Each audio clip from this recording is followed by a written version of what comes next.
Um aluno me mandou um e-mail sobre uma dúvida a respeito de pronomes pessoais. Vamos lá. Ele me mandou 3 situações. Vamos analisar a primeira. Ele diz assim: This is a problem for Ellen and I to solve, ou This is a problem for Ellen and me to solve. Ele pergunta qual é a forma correta. Vamos lá. Ao contrário do português, eu tenho que falar esse é um problema para eu resolver. No inglês, ao contrário, eu tenho que falar este é um problema para mim resolver. Quando eu tenho o verbo no infinitivo, nesse caso eu tenho o verbo to solve, e vem precedido por um pronome, o pronome tem que estar no caso oblíquo, tem que estar no object pronoun e não no subject pronoun.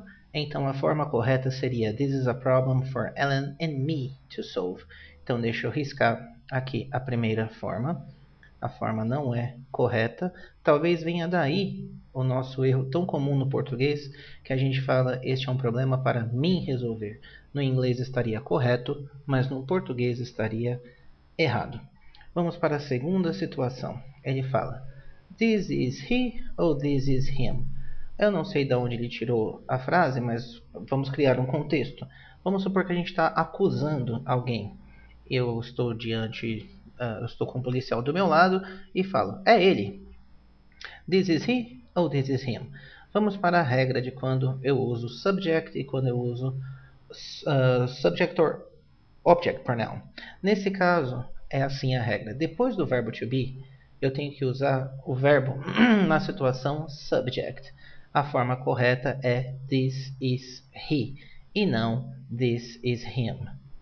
Por quê? Porque o verbo to be está conjugado. Se eu tenho o verbo to be conjugado, eu tenho que usar a forma subject. E isso nos leva a uma situação que é muito corriqueira em sala de aula. Deixa eu até dar um espaço aqui e criar o contexto. Que é assim, o aluno chega na sala de aula, a porta está fechada, ele vai lá, knock, knock, knock. Aí o professor pergunta, Who is it? E ele responde, It's me. Vamos colocar aqui, It's me. Na realidade, eu tenho aqui um verbo to be conjugado na forma do presente simples, que é a forma is. Teria que ser it is I. Apesar de soar funny, de soar um pouco estranho, a forma correta seria usando o pronome pessoal, no caso reto, no subject, o subject pronoun, e não o object pronoun. Aí até a situação, por eu ter colocado não na forma contraída, é porque realmente é a forma tão correta e tão pouco comum. Você vai ver que americano fala it's me, é uma forma tão correta que a contração não seria nem adequada, já que a contração é utilizada de uma forma informal. E aqui realmente ele está utilizando uma forma bem formal, é tão correta que soa até estranha. Mas a forma correta seria it is I. Deixa eu riscar aqui o it's me.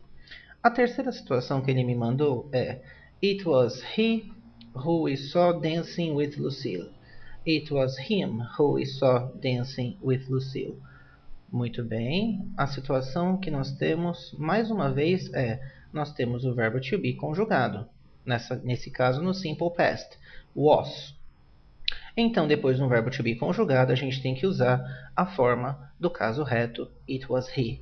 Já podemos até de cara eliminar a segunda situação.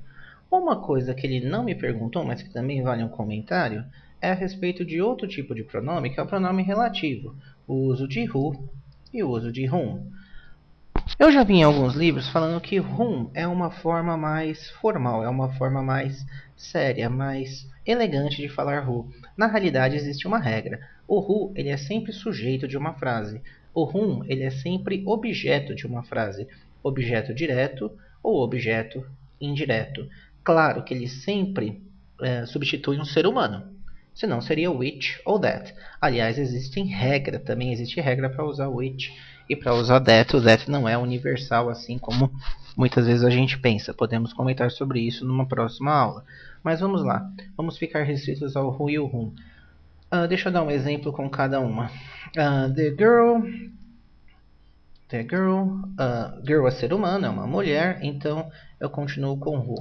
The girl who works here is my friend. The girl who works here is my friend. A garota que trabalha aqui é minha amiga. Há uma regra geral que geralmente o professor passa é assim: se depois do who você tiver um verbo, e aqui eu tenho o verbo to work, ele fica who mesmo.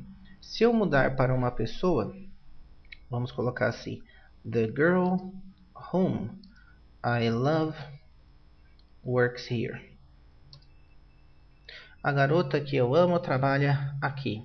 Nesse caso, depois do who, eu não tenho um verbo, eu tenho um pronome. Então, automaticamente, ele passa a ser whom. Já que ele vai ser objeto da frase, ele não vai ser sujeito.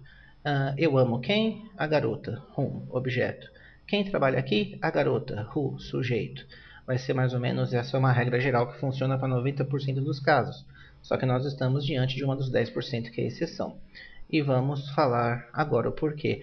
Quando eu coloco aqui na frase de cima, it was he who we saw, eu tenho o pronome pessoal do caso reto, we. Então teria que ser whom pela regrinha aqui de baixo, ou pela tendência aqui de baixo. Só que na realidade esse who ele é sujeito de Dancing with Lucilla. É uma reduzida de gerúndio. Ele estava dançando com Lucille. Fica implícito o verbo to be. Quem estava dançando com Lucille? Ele, o who substitui o ele, é o sujeito desta frase aqui. Só para completar essa questão de who e whom, espero que não esteja confundindo vocês. Nós temos verbos do tipo pensar, acreditar, supor. Isso também vai ocorrer. Deixa eu dar uma frase aqui para terminar. The girl who I believe is... Opa, escrevi o believe errado. Escrevi believe. Who I believe is the most beautiful. The most beautiful works here. Da mesma forma, nessa frase eu tenho a garota que eu acredito será mais bonita. Who I believe is the most beautiful. Trabalha aqui. Quem trabalha aqui? A garota. Who substitui a garota, passa a ser sujeito do verbo work. Então, na realidade, ele é um sujeito. Essa parte, I believe is the most beautiful, não vai influenciar a questão de ser sujeito do verbo work. Mas aí já é uma dúvida de pronome relativo, nós podemos trabalhar isso com mais calma futuramente. Agradeço a dúvida que me mandaram por e-mail e até uma próxima.